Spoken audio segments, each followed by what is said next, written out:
Olá a todos, eu sou o Paul, da EngineeringMindset.com. Neste vídeo vamos falar sobre a corrente elétrica, para compreender os diferentes tipos, os símbolos utilizados para representar, como medir a corrente e de que forma os dispositivos de segurança são utilizados para nos proteger e aos nossos circuitos elétricos.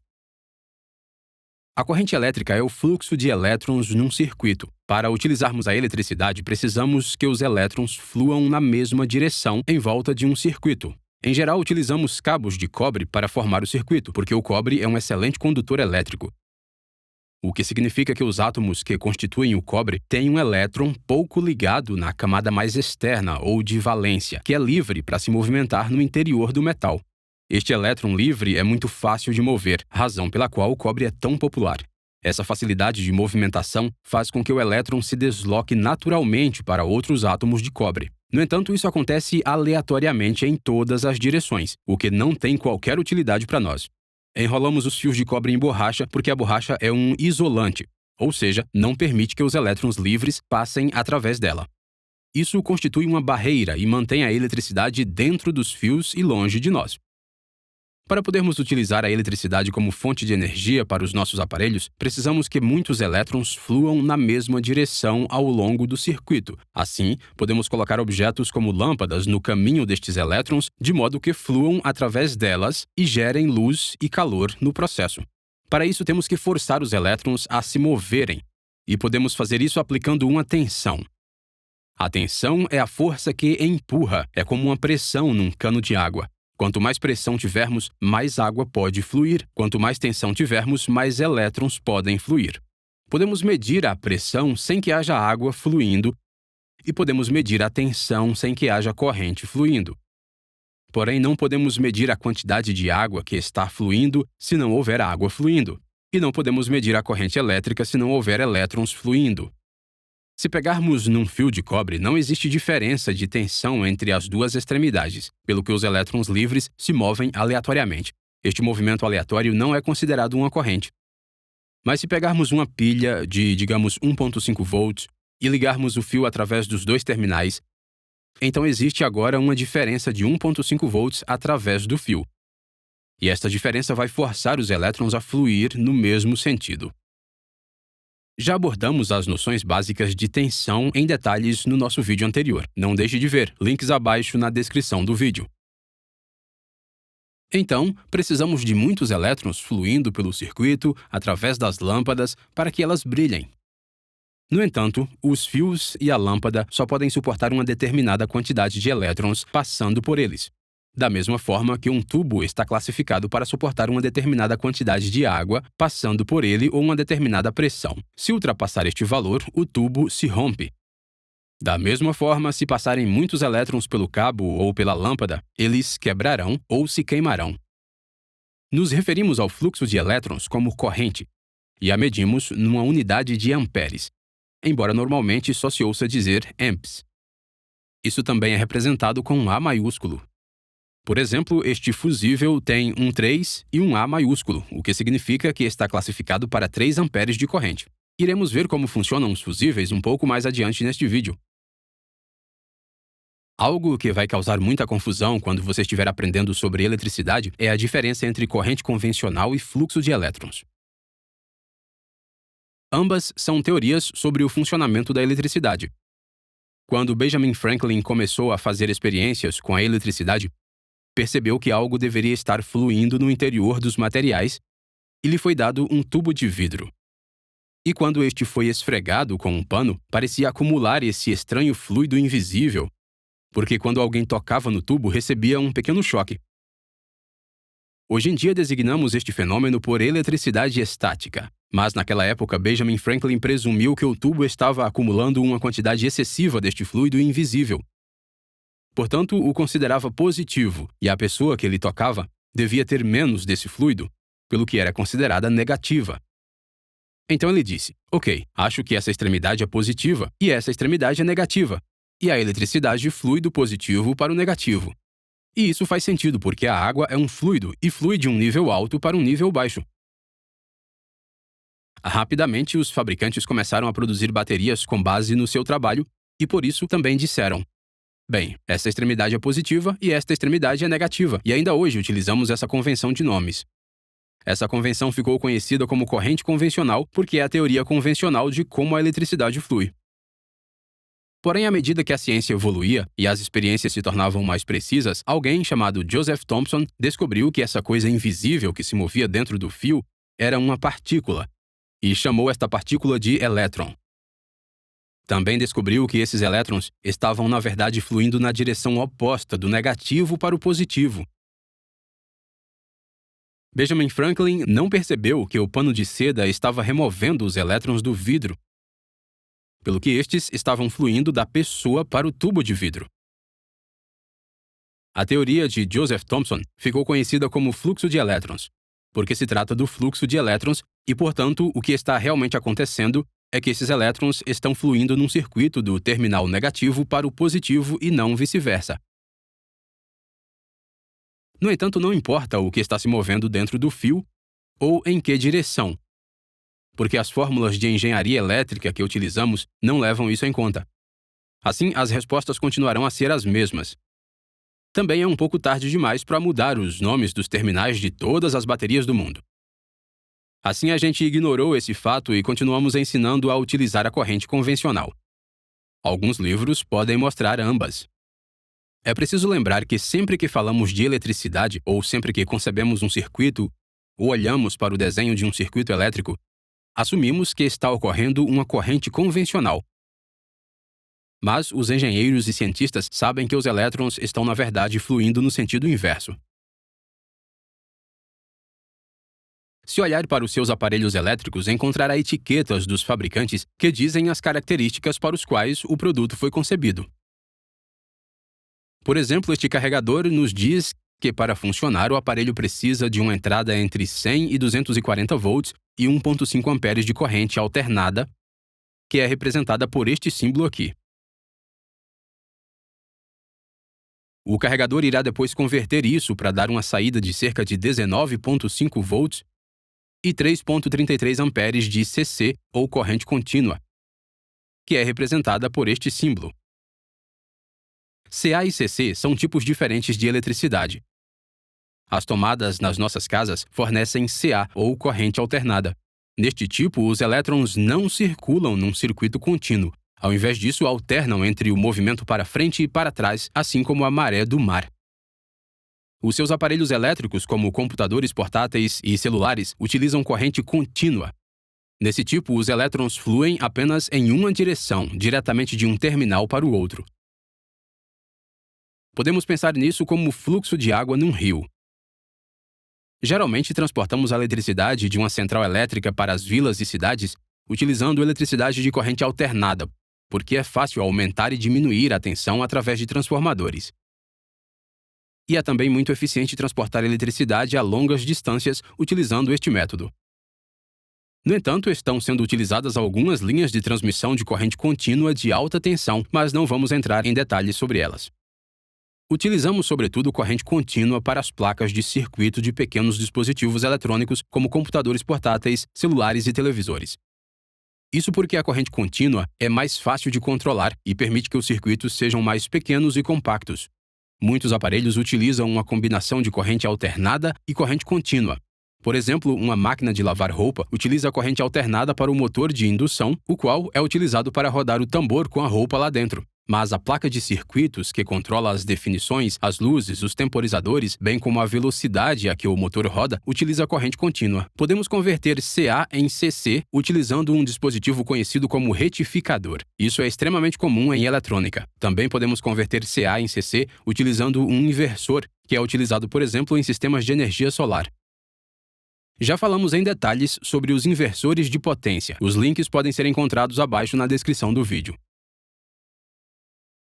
Frequentemente, as pessoas se referem a um rio ou a maré do mar como tendo uma corrente forte. É muito semelhante à eletricidade. Diz-se que um rio com muita água correndo rapidamente tem uma corrente forte. O mesmo acontece com a eletricidade. Num cabo com muitos elétrons fluindo, a corrente também é elevada. Um rio é capaz de suportar uma certa quantidade de água passando por ele.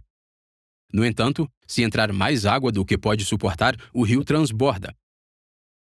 O mesmo acontece com a eletricidade. O cabo se rompe ou se queima. É por isso que os fabricantes têm que ser capazes de testar os cabos e as lâmpadas para saberem quanta corrente podem suportar. Também queremos ver quanta corrente flui nos nossos circuitos. E além de podermos calcular, podemos medi-la utilizando um amperímetro. E medimos o fluxo de corrente na unidade de amperes. Por norma, ouvimos as pessoas encurtarem esta unidade para amps. Então, o que é um amp? Um amp é igual a um coulomb por segundo. E um coulomb é igual a aproximadamente 6 quintilhões 242 quadrilhões de elétrons por segundo. Ok, mas o que isso significa?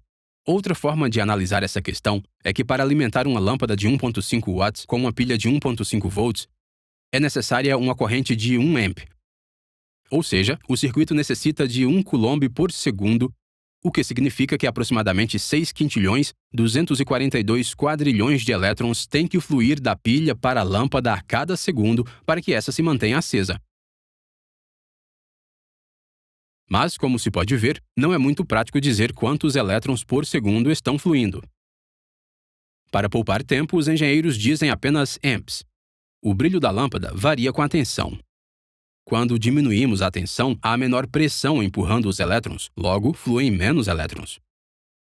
Quando aumentamos a tensão, há mais elétrons fluindo e a lâmpada fica mais brilhante.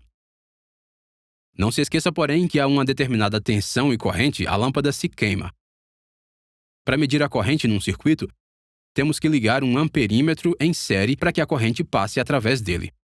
Pense nisso como um contador de água. A água num tubo tem que fluir pelo contador de água para sabermos quanta água está passando. Da mesma forma, precisamos que os elétrons fluam através do nosso amperímetro, mas em vez de utilizarmos um amperímetro, vamos utilizar um multímetro, pois podemos fazer muito mais com este dispositivo. Na descrição abaixo, deixo alguns links para onde você pode adquirir um bom multímetro. Aconselho fortemente adquirir um desses para o seu kit de ferramentas. É uma ferramenta essencial para qualquer engenheiro eletrônico. Se ligarmos esta bateria de 1.5 volts a esta lâmpada, que tem uma resistência de 1 ohm, obtemos uma leitura de corrente de 1.5 amps. O que significa que 9 quintilhões 636 quadrilhões de elétrons estão passando pela linha a cada segundo. Uma vez que os componentes desse circuito estão ligados em série, a corrente é a mesma em qualquer parte do circuito, pelo que podemos fazer uma medição em qualquer parte e o valor é o mesmo. Se adicionarmos outra lâmpada ao circuito, ligando novamente em série, e a lâmpada também tiver uma resistência de 1 ohm, então estamos adicionando mais resistência ao circuito. É agora mais difícil para os elétrons fluírem, e assim vemos uma redução na corrente. Neste caso, obtemos uma leitura de 0.75 amps, o que significa que 4 quintilhões 818 quadrilhões de elétrons estão fluindo. Esse circuito está em série. Assim, uma vez mais, podemos mover o multímetro e obter a mesma leitura. Se agora ligarmos o circuito com duas lâmpadas em paralelo, ambas com uma resistência de 1 ohm, e ligarmos este circuito a uma pilha de 1.5 volts, então no fio principal de e para a pilha, obtemos 3 amps. Mas, no ramo de cada lâmpada, obtemos 1.5 amps, porque o caminho do elétron é dividido. Assim, estes são compartilhados entre as duas lâmpadas. O caminho volta a se fundir. Obtemos então a corrente total combinada do circuito de 3 amps, porque ambas as lâmpadas têm a mesma resistência, têm a mesma corrente. Mas, por exemplo, se A tem uma resistência de 1 ohm e B tem uma resistência de 3 ohms, então no fio principal obtemos uma leitura de 2 amperes. No ramo da lâmpada A, obtemos 1.5 amps e no ramo da lâmpada B, obtemos 0.5 amps. Note, no entanto, que a lâmpada B tem menos intensidade. Isso se deve ao fato de a resistência ser maior, o que dificulta a passagem dos elétrons. Em ambos os casos, os amps e os ramos se somam e são iguais à corrente total que flui no fio principal de e para a pilha. Por isso, podemos adicionar resistência aos nossos circuitos para restringir a quantidade de corrente que pode fluir. As resistências dificultam o fluxo de elétrons através de um circuito. É por isso que adicionamos resistências aos circuitos, porque reduzem a corrente, semelhante a ter uma dobra num cano. Isso irá adicionar resistência ao fluxo de água, o que reduz a quantidade de água que pode passar. E uma vez que a água está a colidir com a parede do tubo, vai perder energia. Assim, temos uma queda de pressão. O mesmo acontece com uma resistência. O material dificulta a passagem dos elétrons. Os elétrons vão colidir e desperdiçar energia, pelo que temos uma queda de tensão. Essa energia desperdiçada tem que ir para algum lugar, por isso é liberada sob a forma de calor. Se olharmos para uma resistência através de uma câmera de imagem térmica, podemos ver o calor saindo. Por exemplo, este LED está classificado para um máximo de 22 mA, ou 0,022 amps. Queremos ligar isso a uma fonte de alimentação de 9 volts. Se utilizarmos uma resistência de 100 ohms, a corrente será de 0,09 amps, valor que é muito elevado, e o LED se queimará. Se utilizarmos uma resistência de 450 ohms, a corrente será de 0,02 amps, o que está abaixo do limite, logo não deve haver problema. Se utilizarmos uma resistência de 900 ohms, a corrente é de 0,01 amp, o que é muito baixo, pelo que o LED não vai brilhar. Quando se mede a corrente em casa, também podemos adquirir estes medidores de energia bastante baratos, que permitem ligar os aparelhos e nos indicam a tensão, a corrente, o consumo de energia, bem como o custo de funcionamento. É uma ótima ferramenta no seu kit de ferramentas. Tem um link abaixo na descrição do vídeo para saber onde obter um. Os fusíveis, num sentido básico, são constituídos por um pedaço de fio fino no seu interior, que está classificado para suportar uma determinada quantidade de corrente que circula através deles. Esse fusível está classificado para suportar 3 amps, ou 19 quintilhões 272 quadrilhões de elétrons por segundo. Se fluir muita corrente no circuito, o fusível se queimará e abrirá ou interromperá o circuito para proteger os componentes elétricos dispendiosos. O fusível atua como um ponto fraco e é mais barato de substituir. Por isso é possível encontrá-los montados em placas de circuitos, e no Reino Unido, as fichas têm frequentemente um fusível incorporado para maior segurança. Encontramos disjuntores nos painéis elétricos das nossas casas e locais de trabalho. Os disjuntores são basicamente um interruptor que se abre automaticamente para interromper o circuito se muitos elétrons passarem por ele num cenário de sobrecarga ou de curto-circuito. Com a função de sobrecarga, se adicionarmos lentamente mais carga ao circuito, eventualmente excederemos o valor nominal do disjuntor e este se inverterá para cortar a corrente e proteger o circuito. Isso é conhecido como proteção contra sobrecarga. Outra característica da maioria dos disjuntores modernos é a proteção contra curtos-circuitos. Assim, se por algum motivo os fios positivo e negativo entrarem em contato direto, verificamos um pico de corrente muito grande e instantâneo porque não há resistência. O disjuntor detecta este pico instantâneo de corrente e corta a corrente para cortar o circuito. Na América do Norte, encontramos outro dispositivo chamado GFCI, ou interruptor de circuito de falha de aterramento. Na Europa, é designado por RCD, ou dispositivo de corrente residual. Em termos gerais, estes dispositivos monitoram e comparam a corrente dos fios de alimentação e de retorno de um circuito. Se a corrente de retorno não for igual à corrente fornecida, significa que a eletricidade encontrou outro caminho e está saindo do circuito. Pode estar passando por uma pessoa, pelo que o dispositivo corta a corrente. Isso acontece extremamente rápido e com uma tolerância muito pequena para ajudar a proteger os choques elétricos e a nos manter seguros. Muito bem, isso é tudo por hoje, mas se quiser continuar aprendendo sobre eletricidade e engenharia eletrônica, veja um dos vídeos que estão na tela neste momento e nos vemos na próxima lição. Não se esqueça de nos seguir no Facebook, Twitter, LinkedIn, Instagram, bem como em theengineeringmindset.com.